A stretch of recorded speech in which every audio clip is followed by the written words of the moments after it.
কিরা কি হয়েছে এরকম করস কেন? ঘুমাস নাই?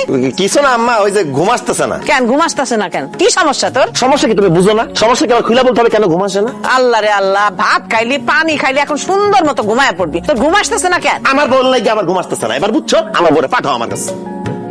এই অসভ্য, কি কইতাছ তুমি এসব? মা এখানে, ভাবিরা এখানে, তুমি তাদের সামনে এমন কথা কইতাছ? তোমার কি লজ্জা শরম কইতে কিচ্ছু নাই? দাও তুমি গিয়া ঘুমাও, আমরা একটু জরুরি কথা কইতেছি, আমি পড়াইতে। তুমি কি আসবা নাকি আমি তোমাকে কোলে করে ওখান থেকে নিয়ে আসবো? সি সি সি সি, তুমি কি আমার মান ইজ্জত সব খাইবা নাকি? হ্যাঁ, তুমি ঘরে যাও, আমি আইতাছি, যাও। বুঝছি তুমি আসবে না, তোমার সবার সামনে আমার কোলে করে নিয়ে আসা লাগবে। দেখছেন আম্মা, দেখছেন আপনার পুলার যন্ত্রণা, আমি পাগল হয়ে যেতেছি আম্মা।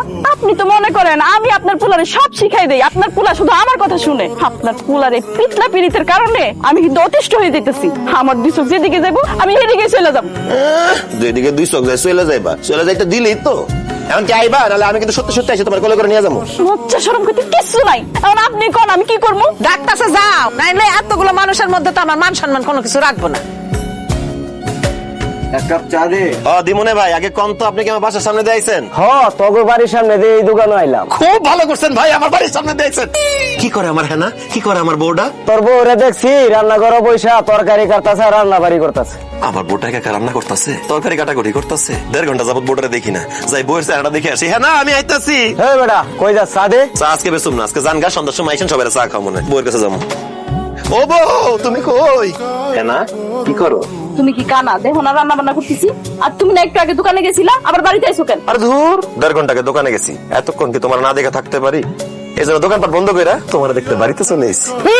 তোমার ব্যবসা বাণিজ্য তো চাঙ্গে উঠবে। এই যে কাস্টমার এসে যদি দেখে যে দোকান বন্ধ, তখন কি ব্যবসা বাণিজ্য হবে? বুঝছি, শুধু তো না খেয়ে মরমু। তুমি কথা বলো না তো আম্মা, তোমার একটা ব্যাপার আমি কিছুতেই বুঝতেছি না। তোমার শরীরটা খারাপ না, তুমি অসুস্থ না, এমন না তুমি লুলাপঙ্গ হয়ে বাড়িতে পড়ে আছো। তুমি প্রতিদিন আমার বোর্ডে রান্না কেন করো? তুমি রান্না করতে পারো না?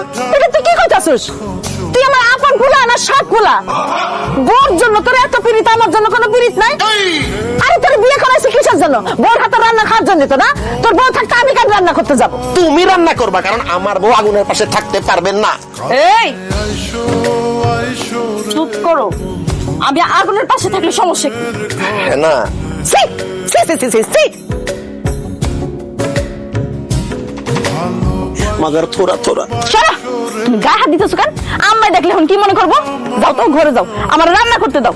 আমি ঘরে যাব না, আমি রান্না বান্না করি, তুমি ঘরে যাও। তোমার রান্না করতে যদি আম্মাই দেখে, আম্মাই কি মনে করবো? আর ওই যে পাশের বাসার ভাবিরা কি মনে করবো? হ্যাঁ, যে যা ইচ্ছা মনে করুক, আমার বউ আগুনের পাশে বসে রান্না করবে, এইটা আমি মেনে নিতে পারবো না। আমি রান্না করব, তুমি ঘরে যাও বলতেছি। এই ঘরে যাও কইতেছি, নইলে গরম পানি তোমার গায়ের মধ্যে ঢাইলা দিমু। থাক, তোমার কোনো গরম পাতিলের পানি আমার গায়ে ঢালা লাগবো না। তুমি যদি আমার রান্না করতে না দাও, আমি চুলার মধ্যে নিজে হাত ঢুকাই দেবো। কি করতেছো? পাগল হয়ে গেছো নাকি? তোমার জন্য এতই শখ হয়েছে রান্নার? আসো আসো, চলো। রান্না। রান্নাটাই তো করতে চাইছিলাম। আল্লাহ, ইয়া রহমানুর রহিম, এটা আমি কি দেখতেছি? হ্যাঁ, তুই রান্না করতেছিস? তুই বোর এত দরদ বুঝিস, আমার দরদ তো বুঝিস না।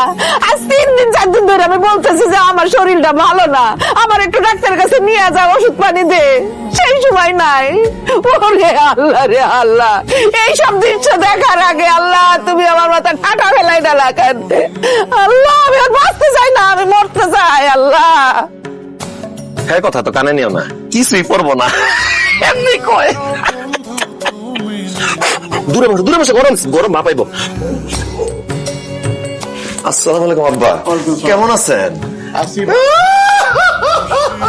চুপ করো, আমি গরম মতন ফিলে ফিলে কাঁদতেছো কেন? কি হয়েছে?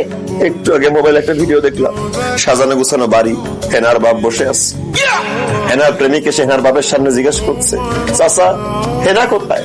তখন হেনার বাপ ছেলেটির দিকে তাকিয়ে বলল, এই ছেলে, তুমি হেনাকে ভুলে যাও, হেনার অন্য জায়গায় বিয়ে হয়ে গেছে। এই ভিডিও দেখে আমার কলিজায় যে কামড় মারছে। আমার হেনা যদি এই ভিডিও হেনার মতো আমাকে রেখে অন্য জায়গায় চলে যায়, আমি কি নিয়ে বাঁচবো?